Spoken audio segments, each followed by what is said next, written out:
Welcome to McPlum, simple solutions served daily. In this video, I will show how to buy Bitcoin on Trust Wallet. First, download the Trust Wallet app from your device's app store. Once installed, open it and create a new wallet.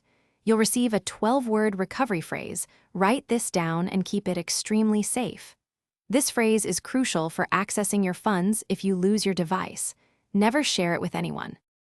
Now, let's get some funds into your wallet.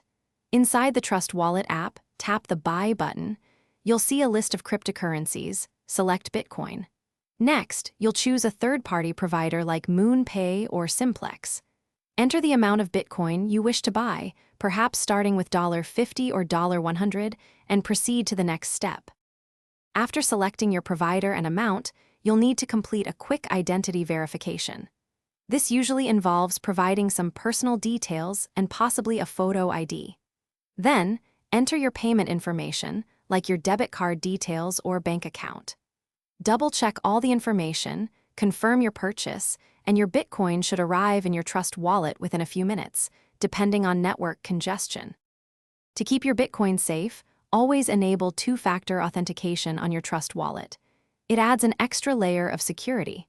Remember to keep your recovery phrase extremely private and backed up in several secure, offline spots. For more financial wisdom, check the description below for a link to *The Simple Path to Wealth* and other great deals. Thanks for watching, and happy investing! Thanks for watching. Stay juicy and subscribe.